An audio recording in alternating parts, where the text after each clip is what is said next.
Lo dijo él. A primera hora.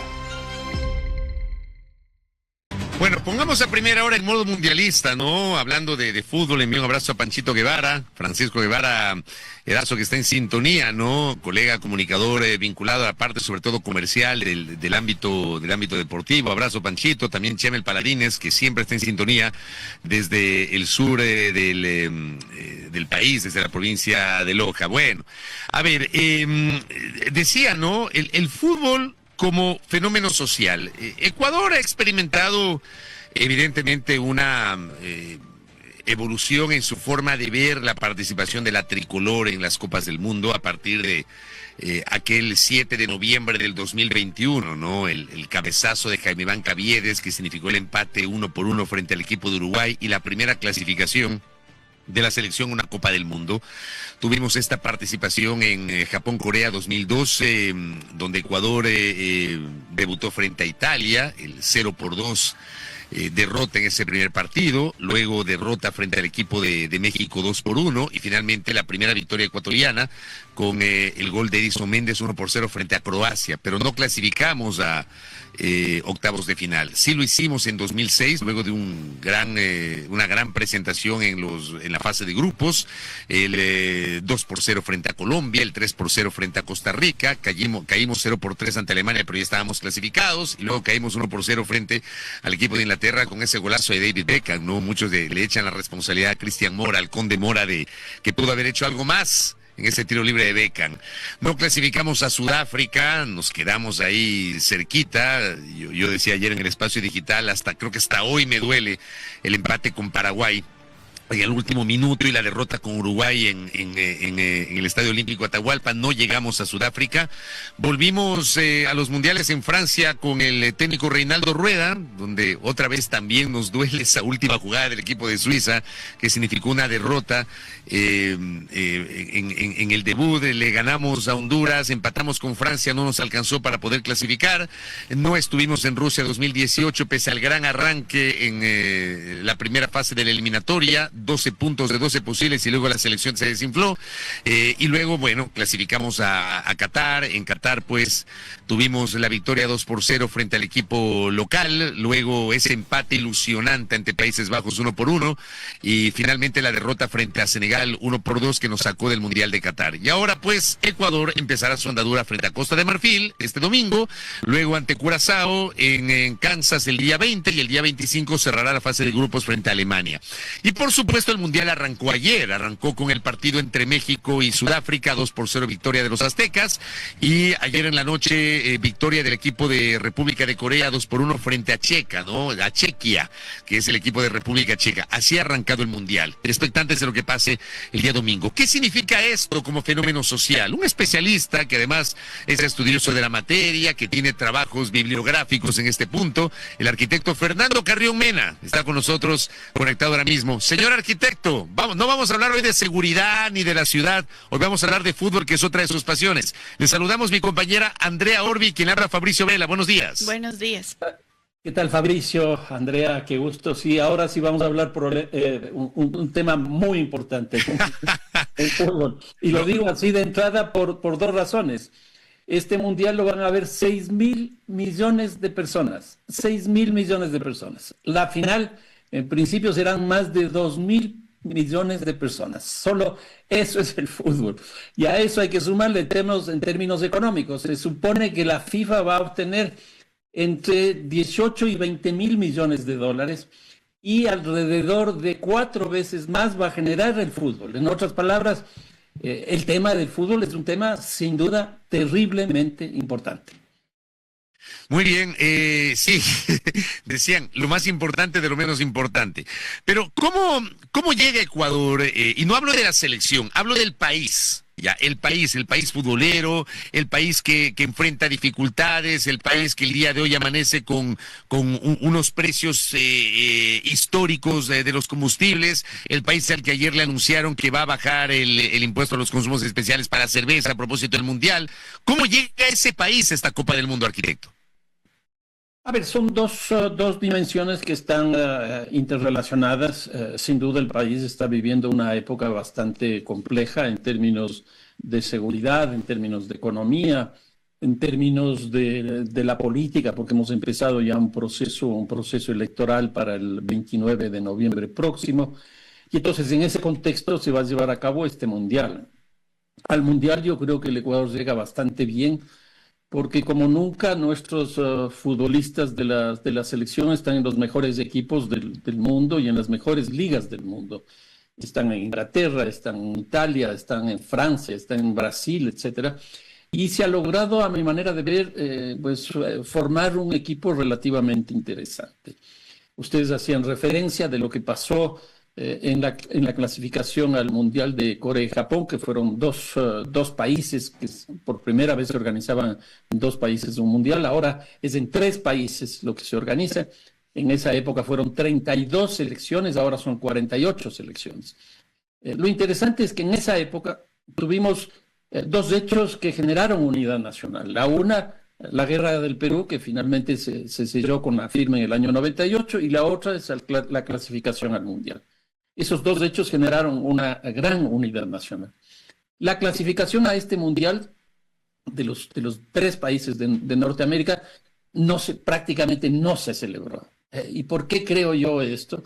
Creo porque, por un lado, ya se volvió una costumbre la clasificación del Ecuador, y por otro lado, creo que la selección en ese contexto, en ese momento, no estaba representando prácticamente a la sociedad ecuatoriana, cosa que veo que hoy día es absolutamente distinto. Ya clasificados, ya dentro del Mundial, me parece que esta selección sí está representando socialmente al país. Uh-huh. Y en ese contexto, ¿usted cree que se logrará tal vez esta unidad nacional que en algún momento se logró también a propósito del Mundial, que este Mundial podría lograr aquello, es decir, que la ciudadanía realmente se concentre, por ejemplo, en este espacio de entretenimiento y no en lo que ocurre? Es decir, ayer tuvimos 2 anuncios, el primer anuncio sobre el tema de la cerveza y el segundo anuncio sobre el tema de los combustibles, y el día de hoy yo veo que en redes sociales por lo menos se está hablando más del tema de los combustibles, y la queja más es hacia el tema de los combustibles que hacia el tema de la cerveza, que no sé si fue tal vez una estrategia, lo pongo entre comillas, para desviar la conversación. Yo creo que de alguna manera el fútbol también termina siendo un distractor. Yo creo que eso es clarísimo. Alguna época, hace mucho tiempo, que yo no creo que es así, pero se hablaba del opio del pueblo, porque terminaba adormeciendo al pueblo, terminaba sacándole al pueblo los grandes problemas. Yo creo que este mundial, y estoy reflexionando en esa perspectiva, estamos entrando en una lógica que yo les llamo el post-fútbol. ¿Y por qué? Porque el deporte propiamente dicho está pasando a un segundo plano. Hoy día el tema es la economía. Y aquí yo lo que sostengo es que la FIFA, que originalmente es la Federación Internacional de Fútbol Asociado, Federación de Selecciones, ¿qué es lo que ocurre? La FIFA este rato, a mi manera de ver, se ha convertido en una especie de Uber, en una especie de Airbnb, es decir, una plataforma. Ustedes saben perfectamente bien que Uber no tiene un solo vehículo y no tiene un solo conductor de vehículos. Pero ¿qué es lo que ocurre? Tiene una nube. Yo creo que el caso de la FIFA este rato es una nube. Pero nos está hablando o hace ese símil por el tema de las entradas, por ejemplo, que tienen unos precios, pero a ver, y aquí hay una serie de cuestionamientos de mucha gente en el sentido de que el fútbol es el deporte más popular del planeta. Al ser popular, lo que están haciendo con semejantes precios de las entradas es generar que una élite sea la que exclusivamente pueda acceder a los partidos y a la fiesta del fútbol. ¿A eso se refiere? Bueno, eso que está planteando Fabricio me parece que también es muy interesante, porque lo que está ocurriendo en este mundial es que hay un cambio del contenido social de los futbolistas y un cambio del contenido social de los hinchas. Es decir, una entrada de 5,000, 10,000 dólares, pues ya no puede ir los sectores populares. Antes los sectores populares iban al estadio, hoy día no, hoy día van las élites. Entonces hay un cambio del contenido social de las hinchadas. Pero también es muy interesante, hay un cambio del contenido social de los futbolistas. Ayer, por ejemplo, en el partido inaugural que jugó México, el que mete el gol no es mexicano, es un colombiano, de origen colombiano. Y entonces, ¿qué es lo que yo he visto? Francia tiene solo 2 jugadores nacidos en Francia. Curazao no tiene un solo futbolista nacido en Curazao, son todos jugadores de Países Bajos. En el caso de España no hay un solo futbolista del Real Madrid. En el caso del Ecuador no hay un solo futbolista nacido en Quito. Entonces, creo que se está produciendo un recambio en el contenido social de los futbolistas y un recambio del contenido social de las hinchadas. Y voy también en esa perspectiva en la idea esta del post-fútbol, porque hoy día los temas principales, como ponía hace un momento el ejemplo este de Uber, yo creo que la FIFA es una plataforma, es una nube. ¿Por qué? Porque Uber no tiene, como decía, un solo vehículo, un solo conductor. Pues la FIFA no tiene una sola selección, no tiene un solo equipo, no tiene un solo jugador y tampoco tiene un solo estadio. Yo acabo de estar hace 2-3 semanas en Ciudad de México. Pasé delante del Estadio Azteca y ya no se llama Estadio Azteca. Se llama Estadio Ciudad de México. Banorte. Claro. Banorte. Y entonces... ¿Y eso qué significa? Eso que acaba de decir, ¿qué significa? Que le pusieron una marca y para poner esa marca cuesta tanto. Y ese estadio, como ustedes saben, es de Televisa. Pero ya no es de Televisa, ya no es Azteca. Hoy día es Banorte. En su momento el estadio, ¿se acuerda que en la década de los 80 era el estadio Guillermo Cañedo, el estadio Azteca, ¿se acuerda? Guillermo Cañedo, que era este gran empresario vinculado a los medios audiovisuales mexicanos. A Televisa, justamente. Claro, así es. Entonces, hoy día eso es la FIFA, es una plataforma, está en la nube.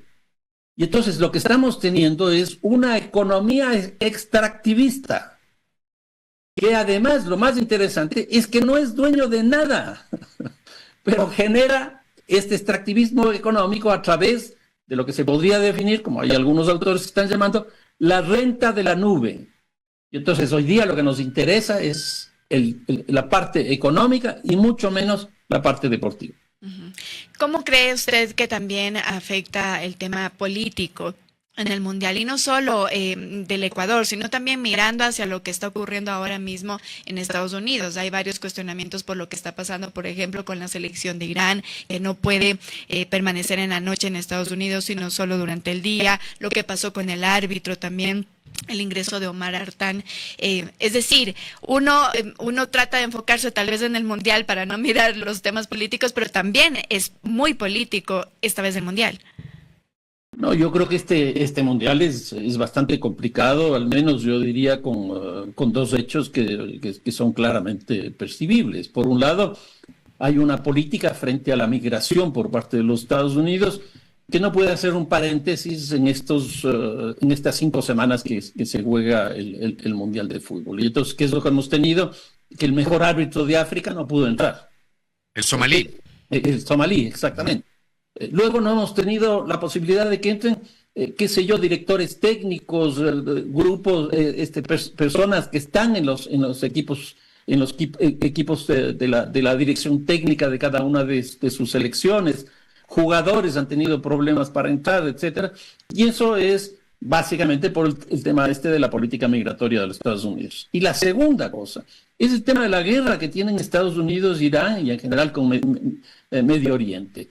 Y entonces ahí hay una cosa absolutamente paradójica, porque una selección como es Irán tiene que ir a jugar en los Estados Unidos, pero no puede pernoctar en los Estados Unidos. Entonces tiene que jugar ahí y salir corriendo hacia México, que México la aceptó solidariamente para que pernocte allá. Son cosas, pero impresionantes.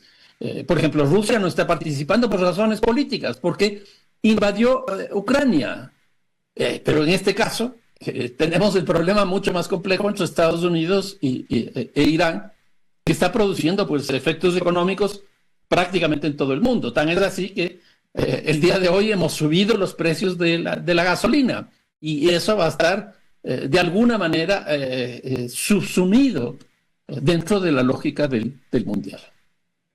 Oiga, arquitecto, ahora, más allá de esa lógica macro, hablemos de la tricolor, de esta selección.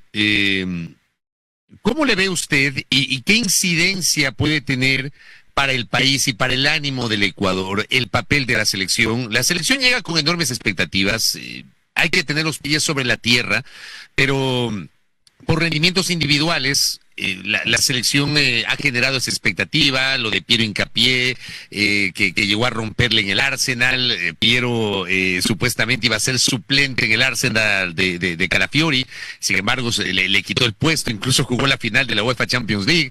Piero Hincapié, lo de William Pacho, bicampeón con el Paris Saint-Germain de la Liga de Campeones de Europa, lo de Moisés Caicedo, más allá de que al Chelsea, que es un equipo importante de Inglaterra, no le ha ido bien esta temporada, no va a jugar torneos internacionales, pero Moisés está allí y es uno de los jugadores más importantes, titular indiscutible en este equipo. Lo de Hernán Galíndez, por ejemplo, que está quemando sus últimos cartuchos, pero es el arquero titular del Huracán de Argentina.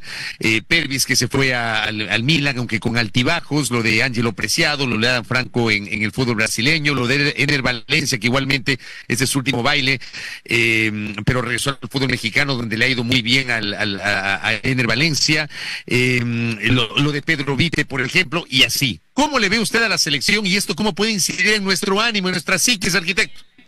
No, yo creo que ya está incidiendo en términos de generar estas expectativas. Ahora lo que hay que ver es que estas expectativas puedan cumplirse. Y aquí yo veo que lo natural, lo normal debería ser clasificar a 16avos de final. Si no logramos eso, sería francamente una derrota muy, muy grande. Entonces debemos clasificar a los 16avos de final.